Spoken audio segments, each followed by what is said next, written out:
Alhamdulillah, selesai sudah bacaan surah Yasin serta zikir munajat. Majlis mengucapkan ribuan terima kasih di atas bacaan yang dipimpin oleh saudara Ahmad Izzat sebentar tadi. Hadirin hadirat sekalian, bak kata pepatah, tak kenal maka tak cinta. Jadi dengan sukacitanya, saya ingin mengenalkan serba sedikit mengenai panel-panel kita pada hari ini. Panel pertama kita iaitu saudari Nur Anishwada binti Muhammad Nizam, merupakan mahasiswa Universiti Teknikal Malaysia Melaka dalam jurusan Pengurusan Teknologi (PTMI). Beliau telah melibatkan diri dalam Majlis Sendiri Teman FPTT sebagai timbalan Presiden. Beliau juga merupakan setiausaha bagi Bisnes Startup BSU dan juga setiausaha bagi Jaksis HQ. Seterusnya, panel kedua kita iaitu saudari Nur Anis Maisarah binti Malik Al-Asad. Beliau merupakan mahasiswa Universiti Teknikal Malaysia Melaka dalam jurusan Pengurusan Teknologi. Beliau juga sedang giat melibatkan diri dalam Majlis Tertinggi Teman FPTT sebagai setiausaha. Beliau menyandang jawatan sebagai naib setiausaha bagi KOSISPA. Beliau juga telah melibatkan diri dalam Festival Keusahawanan Kampus Teknologi, The Q Film Market dan webinar Intellectual Property as Business Assets. Beliau juga menyandang jawatan sebagai Exco Multimedia BSU. Dan ketiga kita iaitu saudara Muhammad Iskandar bin Huzaini, merupakan mahasiswa Universiti Teknikal Malaysia Melaka dalam jurusan Pengurusan Teknologi. Beliau juga tersenarai dalam barisan pimpinan Badar sebagai Ketua Exco Multimedia dan Publicity. Buat makluman semua, beliau juga merupakan Creative Content Editor di IAKA. Diharapkan dengan kehadiran panel-panel ini dapat menjadi inspirasi kepada hadirin yang hadir pada malam ini.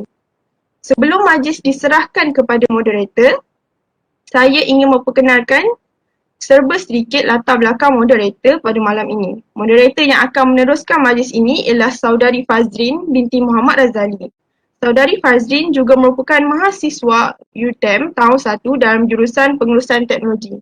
Secara tidak langsung, beliau juga terlibat dalam teman FPTT. Dengan ini, saya menyerahkan majlis kepada saudari Fazrin. Majlis mempersilakan.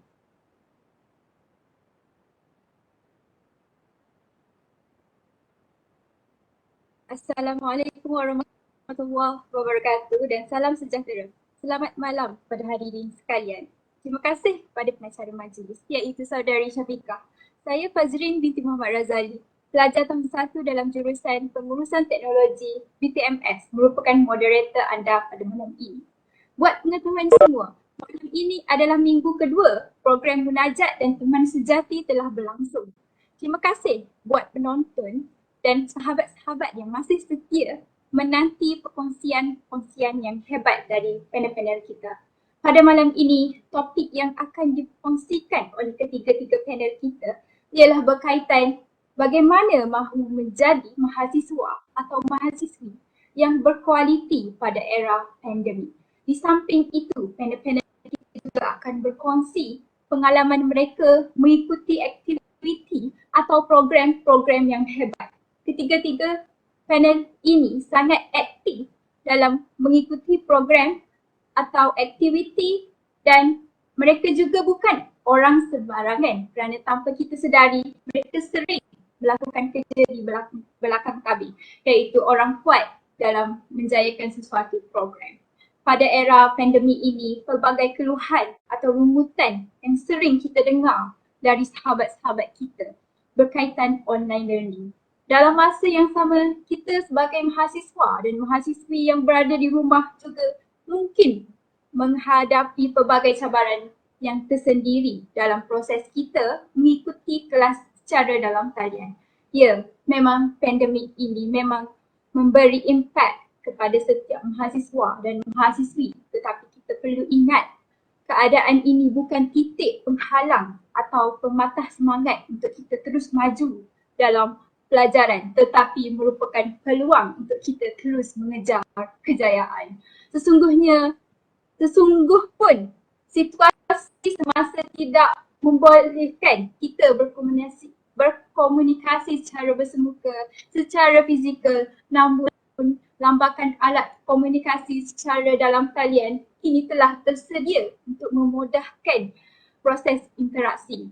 Oleh itu, topik yang ingin dibincangkan pada malam ini adalah bagaimana menjadi mahasiswa atau mahasiswi yang berkualiti, marilah kita memberi tumpuan terhadap perkongsian yang menarik yang akan dikongsi oleh ketiga-tiga panel ini. Saya beralih kepada soalan pertama. Apakah pandangan ahli-ahli panel kita tentang tajuk kita pada malam ini, iaitu bagaimana mahu menjadi mahasiswa atau mahasiswi yang berkualiti? Dipersilakan Saudara Iskandar. Hello, test mic dengar tak? Dengar Okey, bismillahirrahmanirrahim. Assalamualaikum warahmatullahi wabarakatuh. Yang pertamanya saya ucapkan terima kasih kepada pengurusi majlis, sangat petah bercakap. Dan saya ucapkan terima kasih juga kepada teman sebab sudi menjemput saya sebagai panel lah.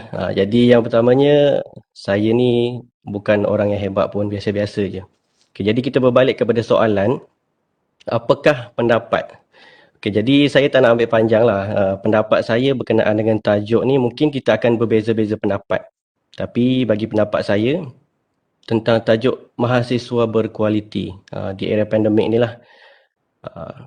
Jadi apa yang saya akan ya, berkenaan dengan tajuk ni ialah, bagi saya seorang student yang berkualiti adalah student yang baik.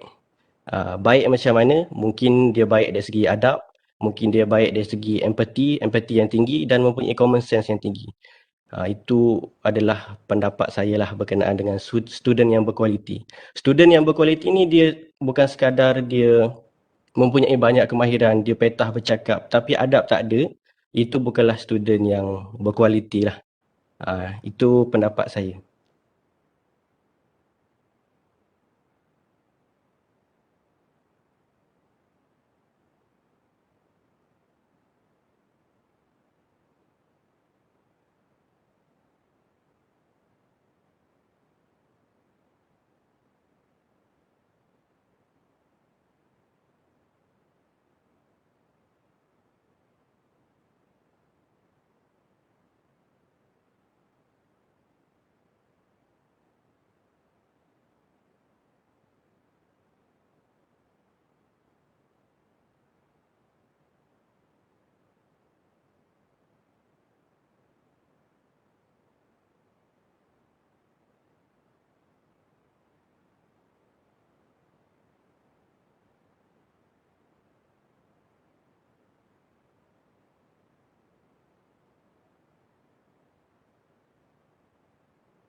Hello.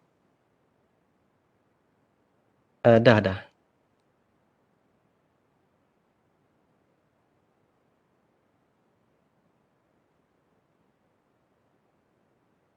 Okey, baiklah.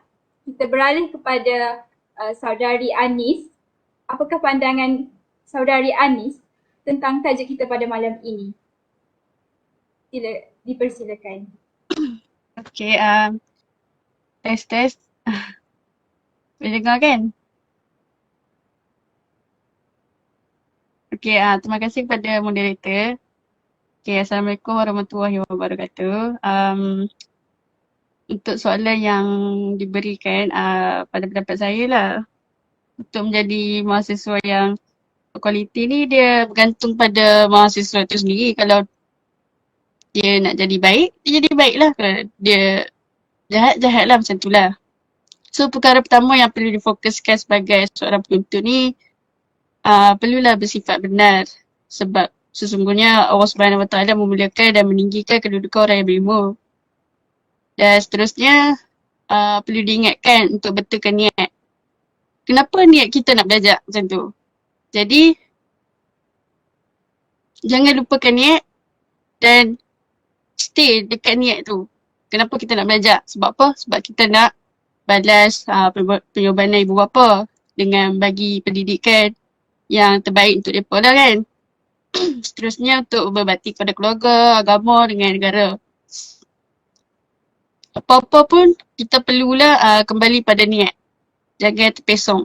Kadang-kadang biasalah bila dah masuk universiti ni, banyak penyaruh rakan. Jadi kita kena pandai-pandai jaga diri kan. Jadi yang kedua, untuk jadi mahasiswa yang berkualiti, kita janganlah kena ikut ilmu. Macam ilmu tu tak mau kongsi dengan siapa-siapa, simpan untuk diri dia sendiri macam tu.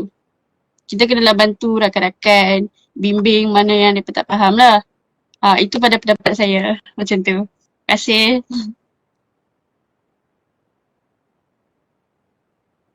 Seterusnya dipersilakan Saudari Nur. Bismillahirrahmanirrahim. Okey, boleh dengar kan? Okey, terima kasih kepada saudari moderator. Okey, pada pandangan saya, bagaimana nak jadi mahasiswa yang berkualiti? Untuk jadi mahasiswa yang berkualiti, bukan sahaja mahasiswa tu perlu memperoleh keputusan yang cemerlang, tapi juga mempunyai kemahiran yang sebenarnya boleh menjadi titik tambah dalam memperoleh pekerjaan yang diminati lah.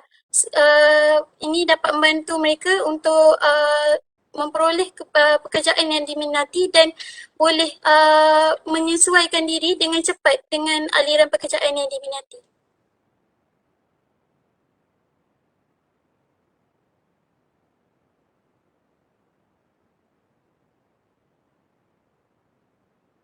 Itulah pandangan atau pendapat yang hebat daripada ketiga-tiga panel kita.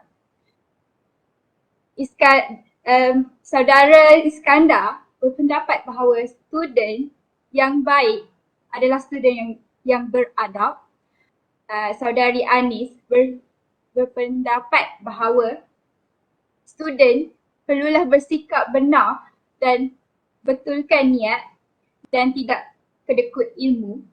Dan juga saudari Nur berpendapat bahawa student yang baik merupakan student yang mempunyai kemahiran untuk memperoleh kerja yang diminati. Seterusnya, sungguh hebat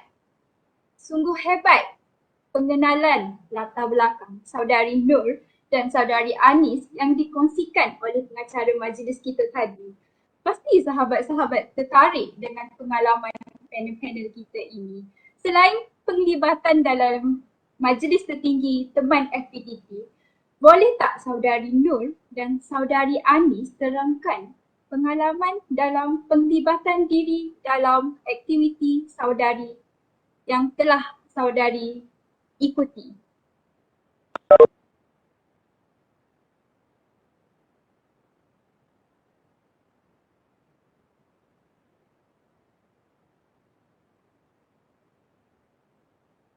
Siapa dulu? Okey, pada saya, okey, the latest pengalaman lah saya, aktiviti yang saya sertai ataupun penglibatan yang sertai adalah program Maxis di Revolving Sales di ASB Sendirian Berhad. So program tu berjalan selama sebulan dan the update saya menyertai program scholarship di Singapura lah.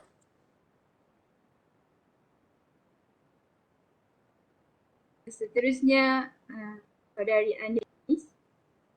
Okay. Pengalaman melibatkan aktiviti yang tak boleh saya lupa lah. Masa tu saya join dalam kursus COSISPA tu. Actually memang fun. Dia sebab latih mental kita, lepas tu latih kekuatan, lepas tu teamwork kita macam mana. Jadi selama 3 hari berlangsung kursus tu, macam-macam lah yang saya dapat.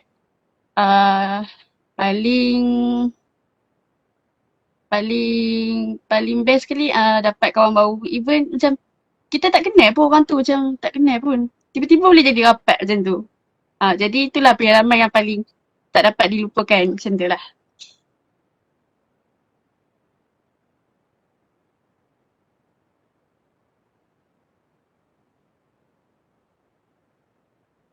Sungguh hebat ya kedua-dua panel kita yang ayu ini.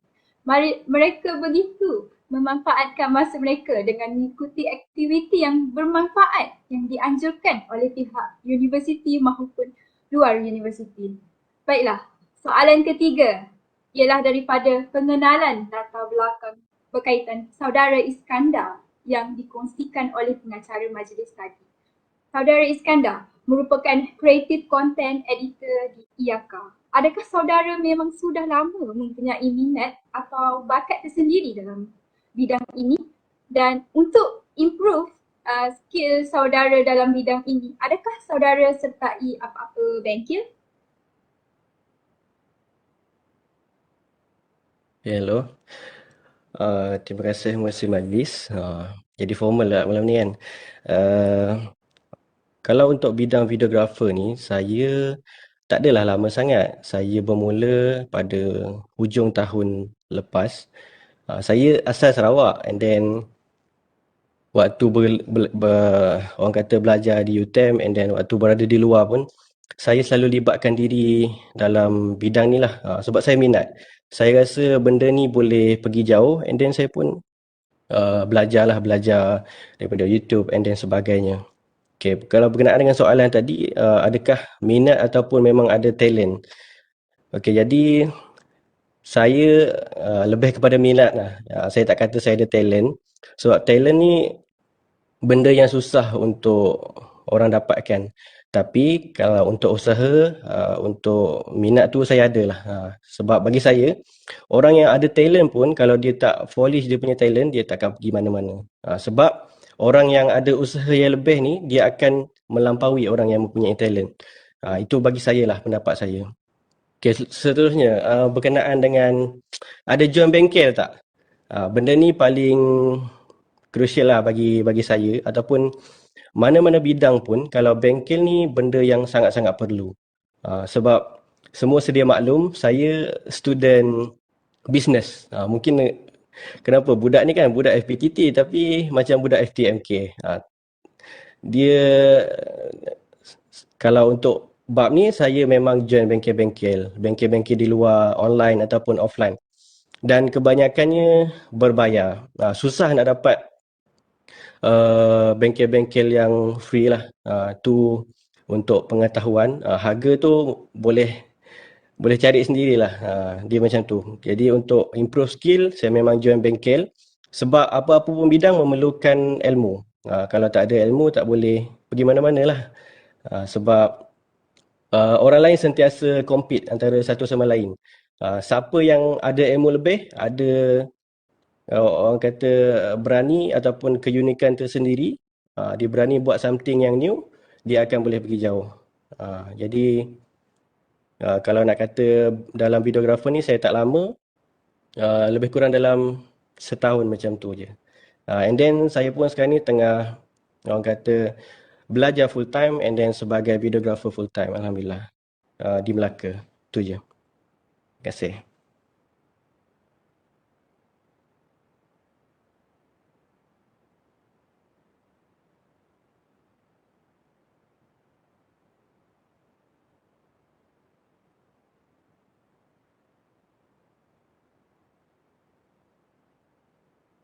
Fazrin, unmute dulu Fazrin.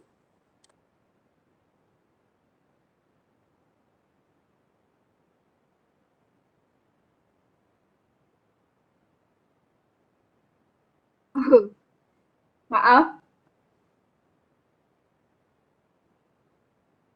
Terima kasih saudara Iskandar atas perkongsian pengalaman anda. Kita sendiri pun sedar bahawa sikap rajin tu sebenarnya kunci untuk kejayaan. Dengan sikap rajin juga, perkara yang kita tidak minat pun boleh jadikan kita minat apabila kita terus konsisten untuk gapai sesuatu. Apabila seseorang mahasiswa atau mahasiswi itu aktif dalam sebarang aktiviti di dalam atau luar universiti, adakah ia mengganggu pelajaran seseorang itu sebagai mahasiswa atau mahasiswi? Dan bagaimanakah anda membahagikan masa untuk belajar serta komitmen yang lain? Apakah pandangan ketiga-tiga panel kita berkaitan soalan ini? Dipersilakan saudari Nur.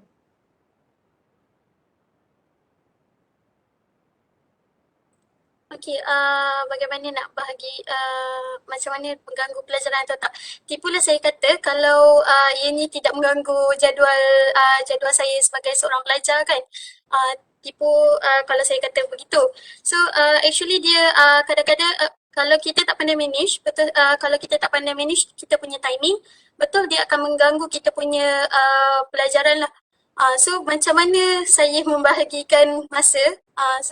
Biasanya before biasa setiap minggu hari Sabtu ataupun Ahad saya akan listkan aktiviti yang akan berjalan untuk minggu depan daripada pagi aktiviti contoh daripada hari Isnin tu daripada pagi sampai malam apa aktiviti yang saya perlu commit dan apa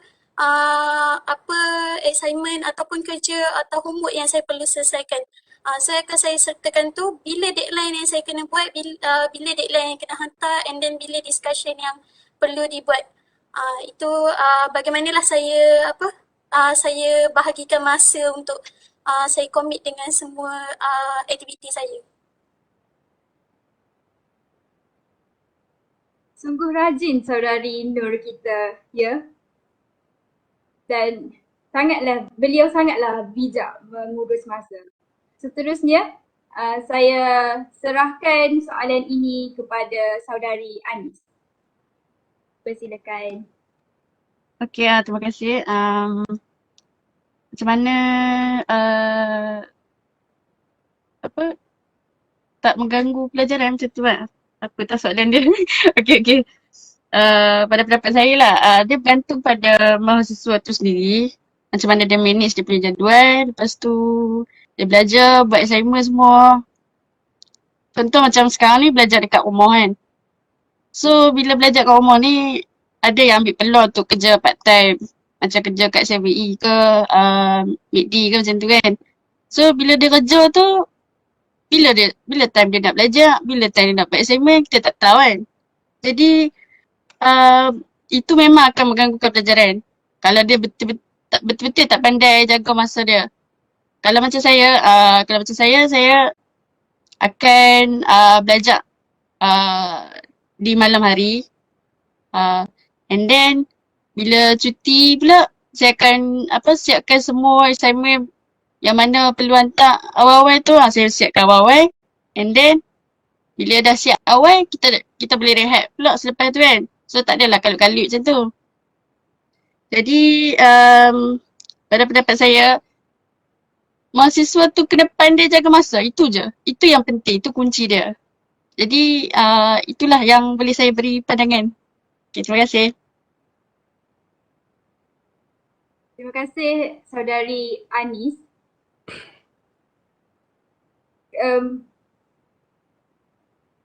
Seterusnya, saya akan memberikan soalan ini kepada saudara Iskandar. Terima kasih Fazrin. Poin hampir nak dicuri oleh Anis tadi. Dia lebih kurang poin saya dengan Anis.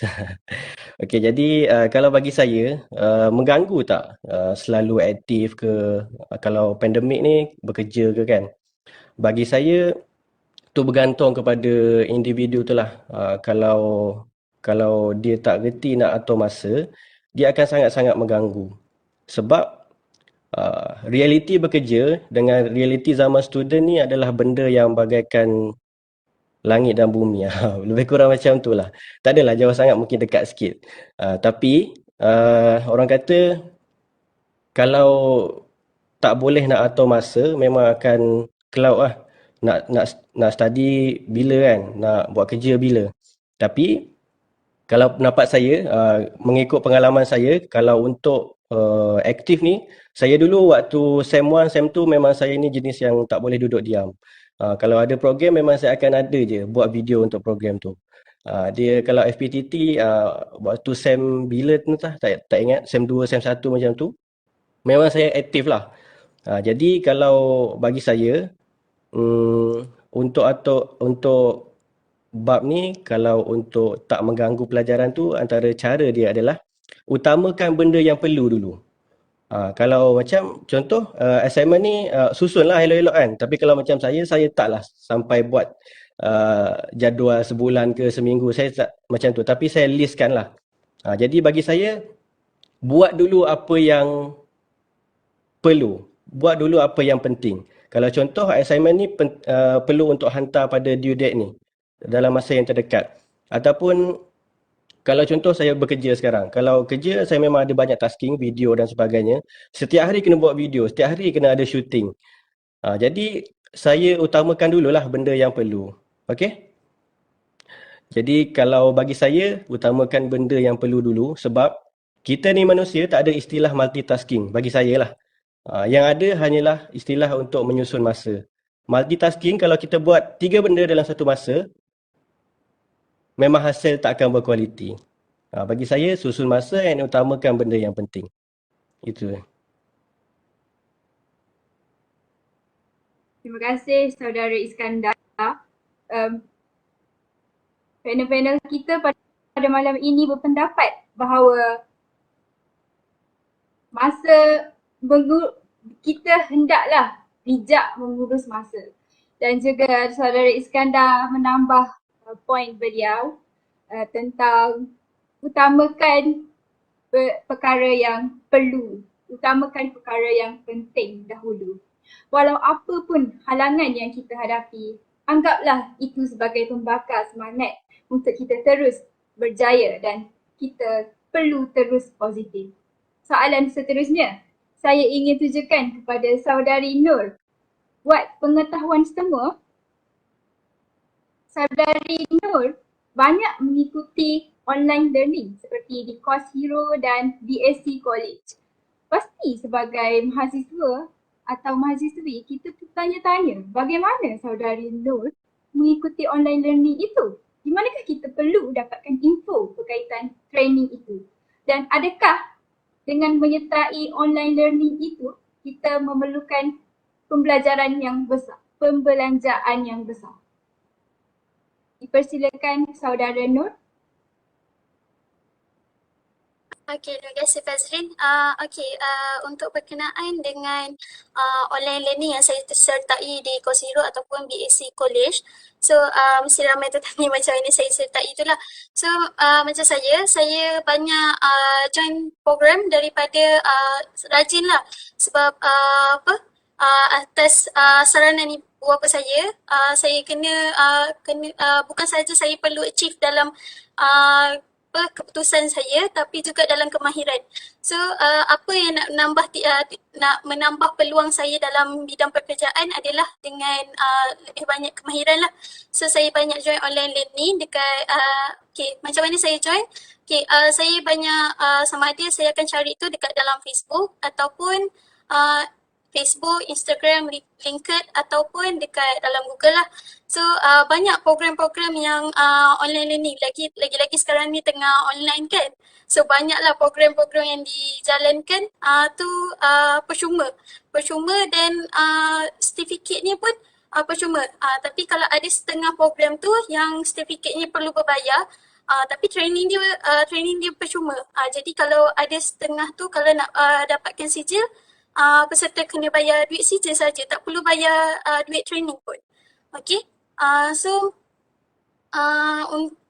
Adakah menyertai online learning tu perlukan perbelanjaan besar? Pada saya buat masa ni tak. Okey, overall saya join program paling besar training yang saya join adalah revolving sale under Maxis. Program tu berjalan selama lebih kurang 2 ke 3 minggu, something macam tu dekat Melaka. So waktu saya join program tu bukan saya kena bayar tapi saya dibayar pula untuk join program tu. Okay, saya dibayar oleh company untuk join program training tu. Okay, bukan sahaja dibayar untuk join program training tapi at the same time saya juga diberi peluang untuk sertai company tu untuk bekerja lah secara part time ataupun secara full time lah. Okay, macam tu. So kalau ada yang nak join online learning ke apa kan, bolehlah cari dekat Facebook ataupun mana-mana platform yang disediakan lah. Terima kasih Saudari Nur. fokus belajar. Tanya pada diri, kenapa orang boleh buat? Kenapa kita tak boleh buat? Dan melalui online learning juga kita masih boleh berhubung dengan rakan untuk bertanyakan soalan dan minta rakan beri tunjuk ajar. Apa yang kita tidak faham. Soalannya, ada pendapat panel-panel, adakah mahasiswa perlu aktif dalam menyertai program di dalam maupun di luar universiti? Dan apakah kelebihan atau manfaat dalam melibatkan diri dalam pelbagai aktiviti? Dipersilakan Saudara Iskandar.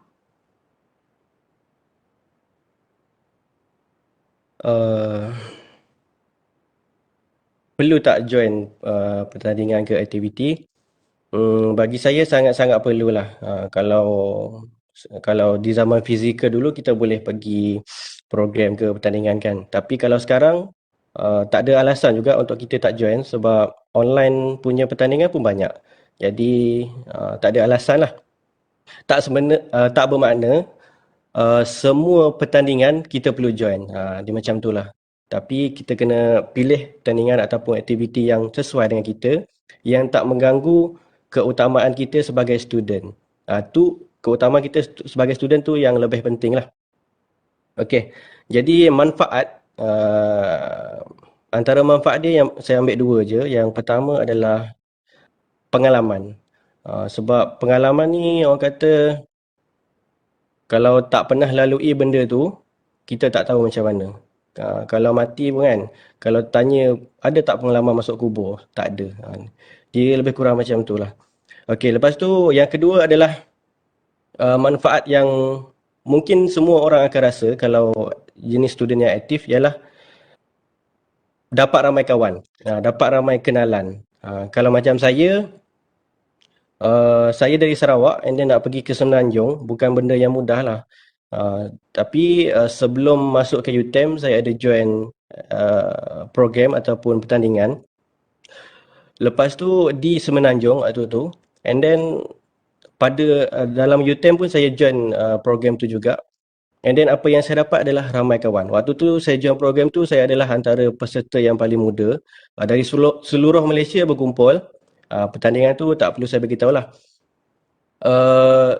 Tapi yang saya dapat beritahu adalah kalau korang jenis yang aktif, jenis yang suka beraktiviti, korang akan banyak kawan. Kalau macam saya pergi Semenanjung dari Sarawak, mak ayah hantar dekat airport je. Lepas tu kawan-kawan yang dekat Semenanjung, diorang yang tolong saya. Sebab saya pun bukan dari family yang senang, saya dari family yang sederhana je. Jadi kalau nak pergi Semenanjung ni tahulah kan kos dia. Pergi balik dah 400 orang, 500 orang. Jadi benda tu memakan duit lah. Jadi disebabkan ada kawan, semua urusan saya mudah. Tu. Lepas tu connection akan lebih luas lah. Kalau contoh, saya banyak join program fakulti-fakulti, lepas tu program badar, and then kenal dengan pensyarah, kenal dengan student, and then saya pun connection sebagai contoh bidang kerja saya ni sebagai seorang videographer. Jadi saya mudah untuk dapat job. Sebab ada orang recommend kan. Ni budak ni reti buat video, bolehlah ambil dia, bayar dia. Lebih kurang macam tu. Jadi itu daripada pandangan saya, yang pertama adalah pengalaman yang korang tak akan dapat kalau tak lalui. And then yang kedua adalah kawan-kawan yang ramai. Terima kasih Saudara Iskandar. Saudara Iskandar berpendapat bahawa kita perlu join aktiviti yang dianjurkan oleh universiti kerana untuk tambah kenalan dan tambah pengalaman. Seterusnya saya ingin bertanyakan soalan ini kepada Saudari Nur. Dipersilakan Saudari Nur. Okay. adakah mahasiswa perlu aktif dalam program atau pertandingan lah dalam ataupun luar universiti. So pada pendapat saya perlu dan saya lagi galakkanlah untuk anda semua sertai program atau pertandingan di luar ataupun dalam universiti. Okey, kelebihan dia ataupun manfaat dia sama. Saya setuju dengan saudara Iskandar tadi, yang mana kita boleh tambah connection kita lah. So maksudnya daripada sudut saya sendiri, bila macam ada kerja yang saya nak buat, kita dah ada connection tu, kita dah tahu dah dengan siapa kita nak berhubung, dengan siapa yang kita perlu jumpa. Kalau ada masalah apa-apa, kita boleh cari orang yang sesuai terus, direct terus. Jadi kalau orang tu dah kenal kita, kadang tak perlu dah orang dah tahu kita siapa, orang dah tahu dah, ada apa nak dia lagi kita lebih akrab lah, kita lagi senang nak buat kerja dengan orang yang kita dah kenal lah, dengan connection kita. Okey, lepas tu pada pendapat saya jugalah penting juga, okey macam saya sekarang bekerja sebagai recruiter, digital recruiter. So benda ni bila kita join banyak program dan pertandingan ni sebenarnya menjadi nilai titik tambah kita dalam memperoleh pekerjaan yang kita minati lah. Sebab kadang-kadang result kita bagus tapi sebabkan kita tak ada pengalaman ataupun kemahiran yang dalam tu yang boleh membuktikan kita boleh layak dalam pekerjaan tu, jadi susah untuk kita dapat pekerjaan yang kita minati tu lah.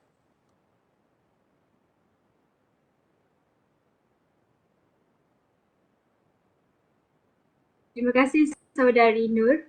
Seterusnya saudari Anis. Okey, baiklah. Pada pendapat saya, belajar tu perlulah join dalam berbagai program sebab banyak manfaat yang boleh diperolehi. Antaranya macam contoh saya bagi dua lah.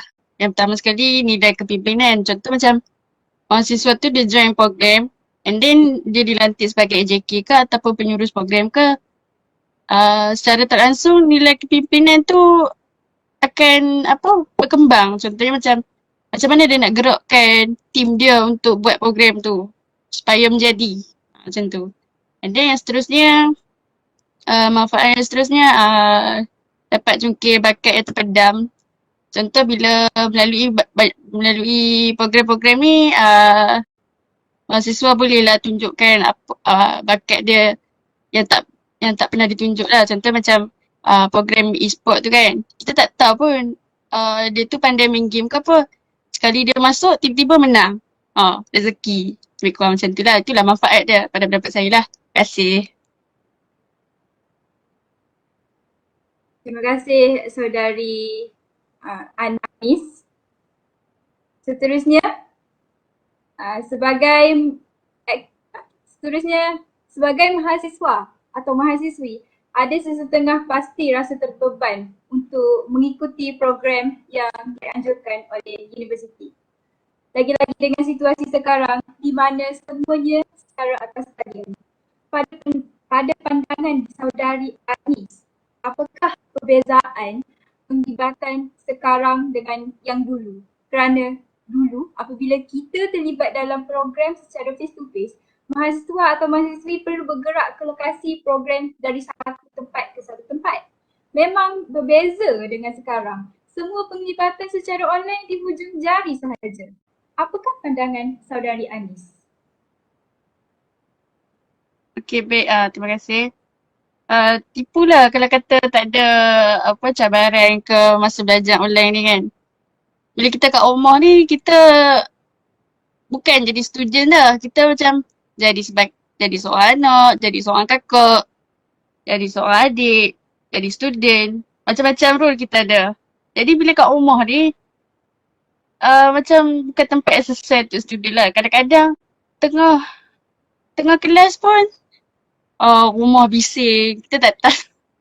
Lepas tu tiba-tiba mak panggil suruh sidai baju ke apa, kita tak tahu lah macam mana. So perbezaan di sini ialah bila online ni kita tak ada interaksi antara manusia. Tu yang pertama lah. Yang kedua, bila online ni dia susah nak faham. Memanglah kita fokus tapi entah masuk kan entah tidak macam tu. And then yang ketiga, tugasan yang diberikan tak sesuai dengan online. Contohnya macam saya sebagai kosispa kan. Bila dia bagi tugasan, contohnya dia suruh kawat, dia suruh buat video. Macam tak sesuai. Jadi dah kena buat jadi terpaksa lah macam tu. And then kalau online ni pula, mudah tu memang mudah. Tapi konten yang disampaikan tu tak 100% dapat. Mungkin 30% dapat, mungkin tak macam tu lah. And then yang seterusnya tak ada kemudahan. Macam wifi. Tak semua student ada wifi. Kadang-kadang dia pun pakai data sendiri. Bila pakai data sendiri, yelah kita kena top up bulan-bulan macam tu kan. Jadi pada pandangan saya lah, saya lebih suka face to face berbanding dengan online ni. Sebab face to face ni lebih baik lah sebab kita senang nak faham. Tak faham apa-apa, kita tanya direct terus. Tapi bila online ni, dia macam kita nak tahu sekarang tapi lambat. Lecturer lambat nak balas. Jadi semangat belajar tu tak ada. Macam tu lah. Terima kasih. Terima kasih saudari Anis. Saya setuju dengan saudari Anis. Seterusnya,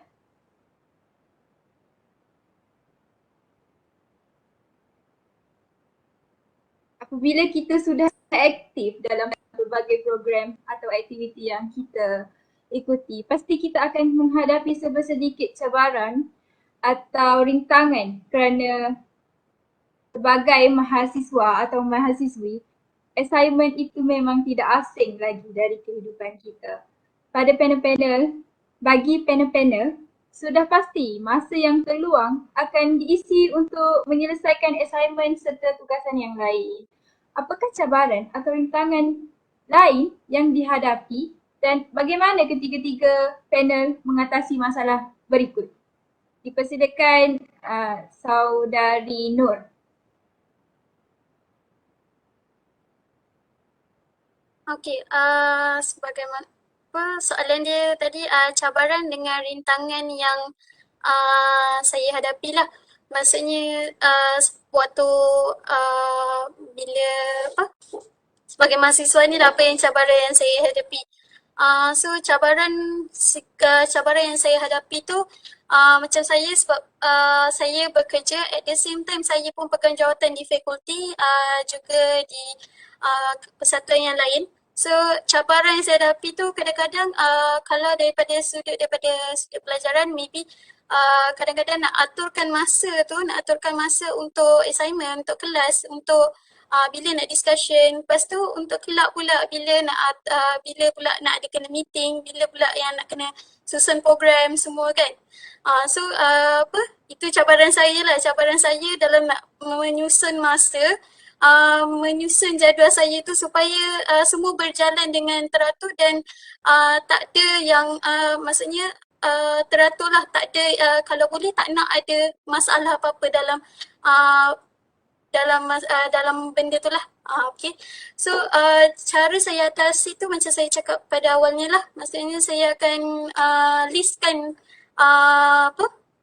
listkan program, listkan aktiviti, listkan assignment bila deadline semua ataupun program yang saya kena buat ataupun kerja yang saya kena selesaikan lah.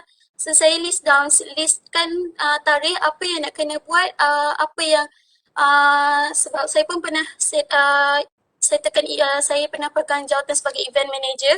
So saya pun event planner. So saya pun gunakan kemahiran saya sebagai event planner tu dalam kehidupan harian saya. So supaya benda tu dapat bantu saya untuk lancarkan lagi perjalanan saya seharian lah.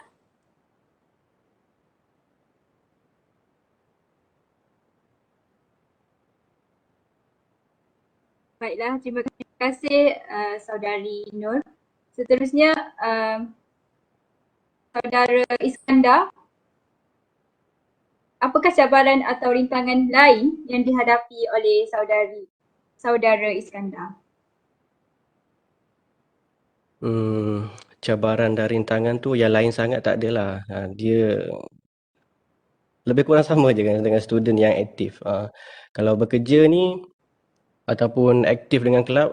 Sebagai contoh, saya jenis student yang sangat-sangat aktif. Saya ketua Exkom Badar, lepas tu saya bekerja, and then saya study pada masa yang sama. Jadi 3 benda lah dalam masa yang sama.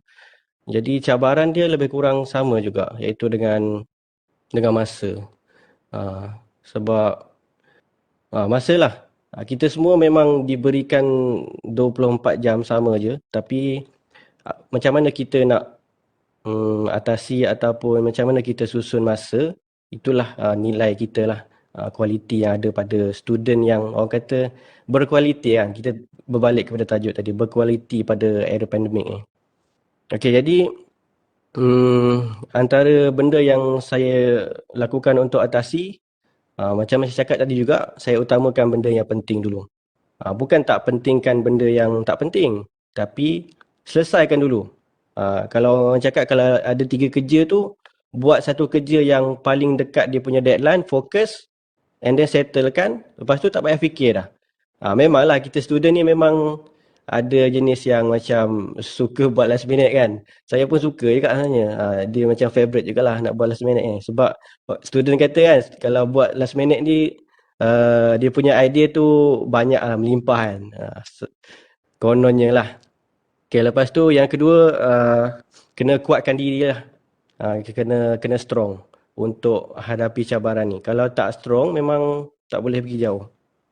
Kalau cepat koyak, nangis, lepas tu post kat status, stres ke apa ke, bagi saya tak menyelesaikan masalah pun. Yang penting kena strong, tu je. Terima kasih. Terima kasih Saudara Iskandar. Seterusnya Saudari Anis.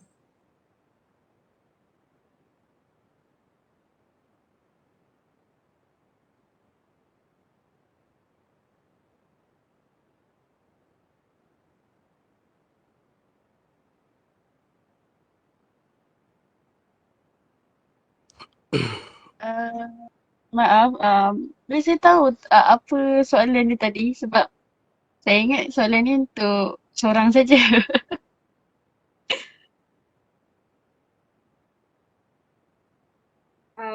Apakah cabaran atau rintangan lain yang Saudari Anis hadapi untuk bagi panel-panel sudah pasti masa yang terluang akan diisi untuk menyelesaikan assignment serta tugasan yang lain.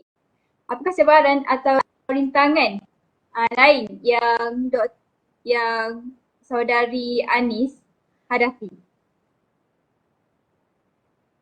Okey, baiklah, terima kasih. Okey, halangan tu ada, tapi bergantung pada kita lah cara kita nak manage emosi kita macam tu lah. Ada masa kita lemah, lepas tu tak apalah, berhentilah, berehat sekejap. Lepas tu sambung semula. Macam tu lah. Dan ada juga, saya juga ada hadapi cabaran yang lain. Contohnya macam tugasan dengan assignment tu diberikan serentak. Lepas tu dia nak dalam masa terdekat. And then bila kita nak buat, bila kita nak discuss semua, sebab bagi serentak and then nak pun serentak juga semua sekali. Jadi yang tu agak stres juga. Tapi pandai-pandai kita lah handle macam mana. And then last kali macam yang saya cakap tadi, situasi lah sebab sekarang ni kita kat rumah. Jadi tempat belajar tu tak ada. Jadi tak sesuai macam tu. Jadi itulah cabaran yang saya hadapi. Terima kasih.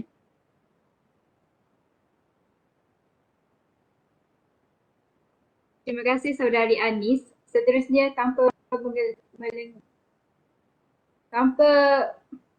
melengahkan masa lagi, saya tujukan soalan ini kepada Saudara Iskandar. Semua pekerjaan memerlukan proses untuk mendapatkan hasil yang terbaik, begitu juga dengan apa yang Saudara Iskandar lakukan sebagai creative content editor. Mungkin video juga ada step-step yang perlu diikuti sehinggalah video itu dapat ditonton oleh khalayak ramai. Boleh tak Saudara Iskandar berkongsi kepada kami secara ringkas proses membuat video dan apakah step yang saudara rasa step yang mencabar dan memerlukan masa yang lama untuk ke step yang seterusnya. Dipersilakan saudara Iskandar. Okey, terima kasih. Ya, memang saya akui sukarlah buat video ni, tapi orang kata semua benda je susah kan. Tapi macam mana kita nak buat yang sehabis sebaik. Okay, jadi kalau berkenaan dengan video ni bukan benda yang orang kata buat, tekan-tekan, tarik sana, tarik letak muzik, edit-edit sikit lepas tu siap. Dia bukan proses yang semudah tu. Kalau ada orang yang cakap macam tu, suruh dia edit poster je. Macam mana dia punya seksa edit poster. Ini kan edit video. Video memerlukan sense yang lebih banyak, pendengaran, penglihatan dan semuanya lah. Jadi sangat-sangat sukar lah. Jadi untuk proses secara ringkas, nasib moderator cakap secara ringkas tadi, nak cakap panjang kan. Okay, jadi secara ringkas, kalau untuk proses editing, yang pertama mesti ada planning lah. Kalau tak ada planning, memang tak tahulah nak buat video apa. Mungkin tahu tapi hasilnya tak akan cantik. Lepas tu sediakan equipment. Kalau untuk shooting, dia memerlukan banyak benda. Dia fikir dari segi sound, dari segi lighting dan semua. Kena setting benda tu seelok-eloknya. Kalau lighting tak tune, jadi tak elok lah video tu. Lepas tu setting tempat. Lepas tu shooting. Lepas shooting akan ada ke proses tu iaitu editing. Lepas editing akan tengok lagi benda tu. Ada salah tak? Ada music ada problem tak? Lighting ada problem tak? Dia macam tu. Jadi kalau bagi saya untuk proses yang paling susah bagi saya ialah proses shooting. Itu yang pertama, saya bagi dua lah. Yang pertama shooting. Sebab kalau untuk video, dia proses shooting adalah orang kata dalam 70 ke 60% hasil video. Kalau shooting tak elok, edit macam mana pun, mungkin dia akan boleh edit tapi kualiti dia tak akan sampai ke tahap yang maksimum lah. Lepas tu yang kedua editing lah. Editing ni susah sebab dia memerlukan idea. Kadang-kadang stres kan, kadang-kadang idea tak sampai. Mana idea ni tak sampai-sampai kan. Jadi macam pening, jadi stres. Jadi macam susah. Jadi untuk editing ni juga, dia kalau laptop ataupun PC yang cikai-cikai, memang orang kata akan menghadapi masalah lagging. Kalau edit poster pun lebih kurang juga sebenarnya. Tapi video editing dia memerlukan lebih tinggi lah dia punya spek. Jadi kalau editing, sebagai contoh, cabaran dia terlupa nak save. Edit sejam dah, lepas tu terlupa nak save, lepas tu laptop crash. memang wallahualam lah, memang edit barulah. Okay, jadi dua tu lah, shooting and editing. Benda yang paling susah.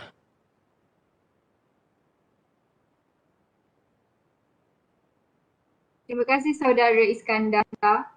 Seterusnya, seperti yang kita ketahui tadi, saudari Nur ada mengatakan bahawa beliau bukan sahaja mengikuti online learning di Course Hero dan DSE College, malahan juga melakukan part-time sebagai digital recruiter di Advanced 73 Sendirian Berhad.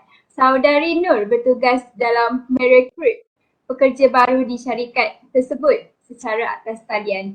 Saya amat tertarik dengan penglibatan saudari. Boleh saudari kongsikan kepada kami cabaran bekerja sambilan di era pandemik ini dan bagaimana saudari menyelesaikan diri dengan bekerja secara atas talian. Dipersilakan saudari Nur. Okey, mencabar jugalah soalan tu. Okey, cabaran saya untuk bekerja sambilan semasa era pandemik ni adalah sekarang saya bekerja sebagai digital recruiter. Digital recruiter. So digital recruiter ni adalah barisan digital HR yang barulah, yang maksudnya yang akan rekrut pekerja baru tapi secara atas talian. Okey, dia berbezalah daripada dulu. Kalau dulu kita rekrut tu maksudnya kita interview secara face to face. Jadi benda tu lebih mudah lah. Tapi bila era pandemik ni semua dijalankan secara online lah, secara atas talian. Saya rasa bukan saya saja tapi rasanya orang lain pun hadapi benda yang sama lah. So cabaran kita orang dalam bekerja sambilan sebagai digital recruiter ni adalah kadang-kadang kita tengah interview tu tapi ada masalah internet. Bukan daripada kita je tapi daripada peserta yang kita nak interview pun sama. Kadang bukan setakat masalah internet tapi juga masalah keadaan persekitaran. Kita tengah interview ni tiba ada orang lalu belakang dia, dia jadi tak berapa fokus. Orang yang kita interview tu pun dia pun jadi segan. Macam mana ni tengah interview ni ada orang jerit pula panggil dia. So cabaran dia adalah saya sebagai digital recruiter bukan saja macam mana saya nak selesaikanlah benda ni. So kadang-kadang saya before saya akan interview tu saya akan tanya dulu sama ada masa yang saya nak interview tu dia bersesuaian tak. So saya akan tanya dia boleh check dulu tak internet, keadaan internet macam mana supaya dia pun tak rasa macam stres lah sebab bila tengah interview tiba terputus kan. So kita bagi kebenaran lah untuk dia, maksudnya cari masa yang dia sesuai. Macam saya bagi kelonggaran lah untuk peserta saya. Cari masa yang dia sesuai. Kalau rasa internet tu slow, okay tak apalah. Kita try bila yang waktu yang dia rasa waktu tu tak ada masalah internet. Okay, kita try bagi gap sikit lah tapi pada hari yang sama cuma masa yang kita bagi gap. Waktu bila yang dia free lah. Okay, lepas tu cara saya nak selesaikan diri, menyelesaikan diri saya tu secara atas talian tu adalah dengan maybe untuk saya adalah internet yang kuat lah. Sebab saya nak rekrut peserta jadi saya pun kena internet kuat kan dia cakap saya tak dengar. Okay, so kena selesaikan diri tu satu internet. Second saya rasa maybe saya kena faham keadaan situasi peserta saya juga. Saya tak boleh maksudnya tengok ada orang lalu belakang dia saya marah dia. Tak boleh lah. Saya kena faham keadaan situasi dia juga sebab dia pun tak minta benda macam tu. Jadi kita win-win situation. Saya faham keadaan dia, dia pun kena faham keadaan saya. Macam tu lah. Terima kasih Saudari Nur. Mencabar sungguh pengalaman anda. Seterusnya, penglibatan mahasiswa atau mahasiswi dalam apa jua program juga akan menambahkan lagi ilmu pengetahuan dan tanpa kita sedari ia juga suatu pengalaman. Pada pandangan Saudari Anis, ketika face-to-face learning, Saudari Anis pasti pernah mengikuti program seperti LQ Free Market dan webinar Intellectual Property as Business Asset.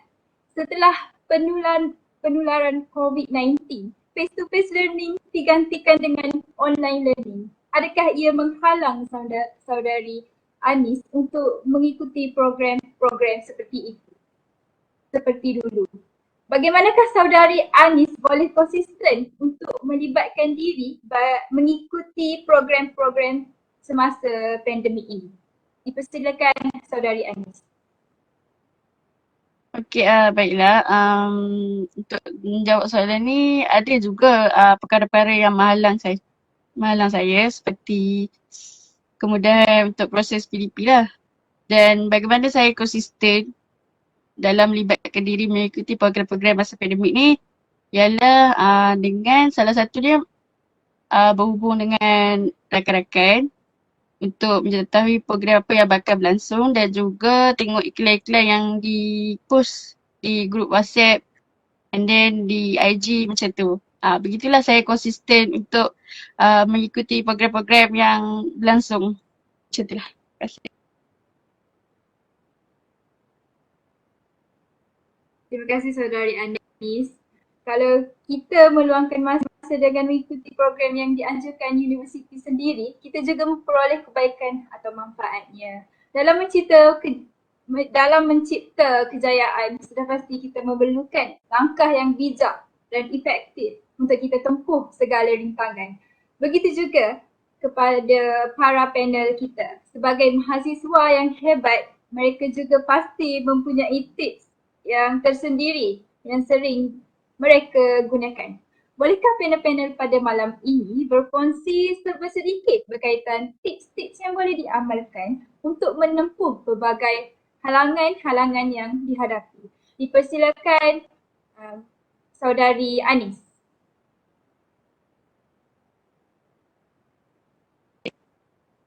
Okey, baiklah. Pertama sekali saya tak adalah nak kata hebat sangat. Nak bagi tips semua ni kan. Tapi apa yang boleh saya bagi adalah pertama sekali kita kena sabarlah.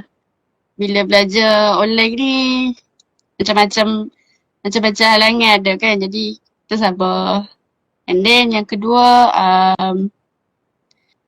macam mana nak kata tak banyak tips sangat lah tapi selalu rajin lah, rajin. Rajin tu penting.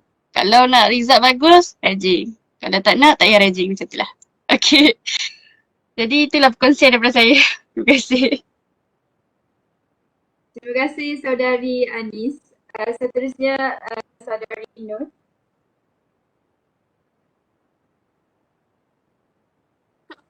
Okey, pada saya juga sama jugalah macam saudara Anis kan, tak adalah tips yang tersendiri kan, tapi pada pandangan saya lah langkah bijak dalam efektif untuk tempuh rintangan tu adalah maksudnya kita lebih macam mana kita kata banyakkan faham keadaan situasi orang lain lah. Dia lebih kepada adab lah, kita percaya kat orang lain. Okay. So kalau macam daripada segi assignment kan, okay, disebabkan online learning, kadang kita kena faham lah situasi orang tu. Maybe dekat sana, dekat kawasan perumahan dia online internet teruk kan. So kita kena faham keadaan dia, bantu dia, apa yang kita boleh bantu, kita bantu. So kena faham, pada saya, tips saya untuk hadapi benda ni, kejayaan ni maksudnya bukan untuk pandemik ni je, tapi sepanjang kehidupan kita, faham situasi orang lain, adab mesti jaga. Walaupun tak kisahlah dia sama sebaya dengan kita ke, muda daripada kita ataupun lagi dewasa daripada kita, kita tetap kena hormat orang tu. Kita kena jaga adab kita sesama manusia lah. Terima kasih Saudari Nur. Seterusnya Saudari Iskandar.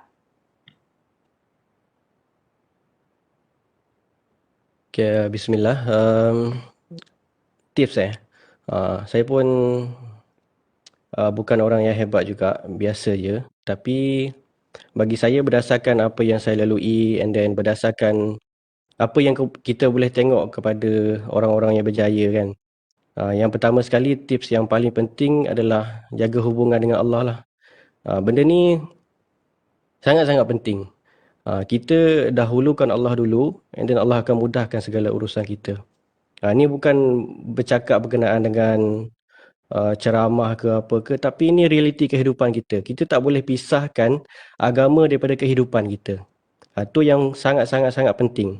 Jadi saya nak nasihat kepada diri saya sendiri and then sahabat semualah, rakan-rakan yang menonton malam ni. Yang pertama sekali, kena jaga hubungan dengan Allah. Tak boleh tak jaga hubungan dengan Allah. Kalau kita baik macam mana pun, kalau kita tak solat, kita tak jaga hubungan dengan Allah sebagai contoh orang Islam kan, memang takkan boleh ke mana. Sebab ramai orang mendefinisikan kejayaan tu sebagai benda yang penting dalam hidup dia. Sebagai contoh, berjaya, dapat 4 flat pointer ataupun kaya. 4 flat tu nak ambil ke mana? Adakah nak sampai 5.0? Tak ada kan? Dia sampai situ je. Kalau kaya pun, ada kaya sampai mana? Adakah nak kaya sampai kita memiliki dunia ni sebagai contoh? Memang tak dapat. Tapi definisi kejayaan yang sebenar adalah apabila kita dapat jaga hubungan dengan Allah. Jadi jangan pisahkan benda tu. Jangan. Sebab kita ni diciptakan oleh Allah. Kita memang ada function sebagai hamba untuk beribadah. Kalau kita cipta handphone sebagai contoh, handphone tu untuk apa? Adakah untuk baling anjing? Tak. Itu untuk kita main game sebagai contoh, untuk kontak kawan-kawan. dan banyak lagi. Jadi fungsi kita adalah untuk jadi hamba tu. Yang pertama jadi orang kata jaga hubungan dengan Allah, lepas tu jaga hubungan dengan mak ayah, keluarga dan guru. Kalau bagi saya guru ni penting lah. Ibu ayah, guru pun penting juga. Sebagai contoh, kalau kita singgung hati mak ayah, kalau contoh saya duduk jauh dengan family hampir setahun tak balik. Kalau contoh mak ayah rindukan kita kita akan rasa resah. Memang. Kalau mak ayah terasa hati dengan kita, kita akan rasa resah. Ada je benda tak elok yang kita buat. Ada benda yang tak kena. Jadi jaga hubungan ni. Dengan cikgu, pensyarah lah. Dengan keluarga, abang ke, kakak ke, adik. And then yang ketiga, jaga hubungan dengan orang sekeliling. Sebab orang yang jaga hubungan dengan orang sekeliling ni, orang akan senang lah. Orang akan mudah nak rapat dengan kita. And then kita buat kerja pun mudah je. Kita mudah lah, mudah. Lepas tu yang keempat, last but not least, jadi student yang baik. Macam saya cakap tadi, student yang berkualiti adalah student yang baik. Tak kira lah korang mahir apa pun, korang ada kelemahan ke, memang kita ada kelemahan. Tapi kalau kita jadi student yang baik, ada jaga adab macam Anis cakap tadi, jaga adab semua kan. Jadi kita akan disenangi ramai and then kita mudah untuk buat apa yang kita buat, kita mudah untuk berjaya. Sebab kalau kita ada masalah dengan orang, susah nak berjaya. And then last sekali, ni benda yang selalu yang sedang berlaku di zaman kita sekarang lah, pandemik ni, iaitu kalau boleh jangan jadi student yang toksik lah. Semua benda nak kecam, semua benda nak komen negatif. Sebab student yang berkualiti ni, dia tak akan cakap benda yang dia tak tahu. Yang tu falsafah yang kita kena faham. Jangan buat pala tahu. Tu memang dekat sekarang ni susah lah nak tengok orang yang jaga ni. Sebab masa pandemik ni kita orang kata banyak masa menghadap dengan laptop, dengan handphone. Jadi kita ni tak boleh nak berhenti. Orang sekarang ni bukan nak cakap kat siapa-siapa lah, tapi memandang kepada situasi semasa, masyarakat sekarang dia bukan tak tahu nak cakap apa, tapi dia tak tahu bila nak berhenti bercakap, bila nak berhenti kecam. Jadi bagi saya tips dia adalah yang paling penting jaga hubungan dengan Allah and then orang sekeliling and then jadi orang yang baik. Itu je. Terima kasih Saudara Iskandar.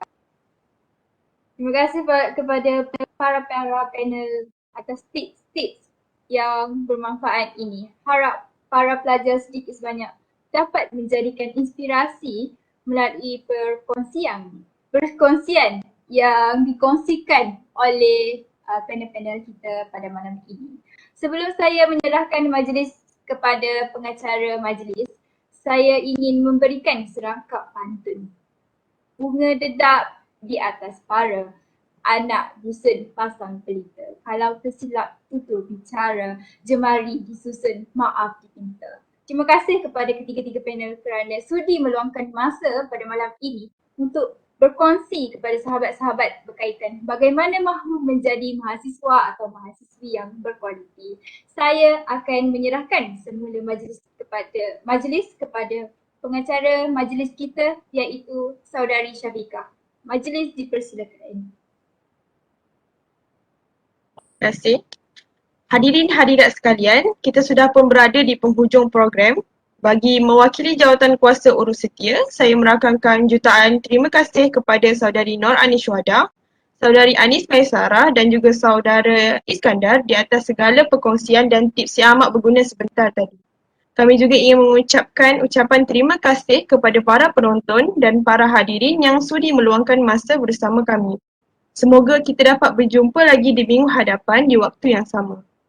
Saya juga ingin menyusun 10 jari memohon ampun dan maaf sekiranya terdapat sebarang kesilapan dan kekangan sepanjang program munajat dan teman sejati dijalankan. Dengan ini, majlis diakhiri dengan bacaan tasbih kifarah dan surat Al-As.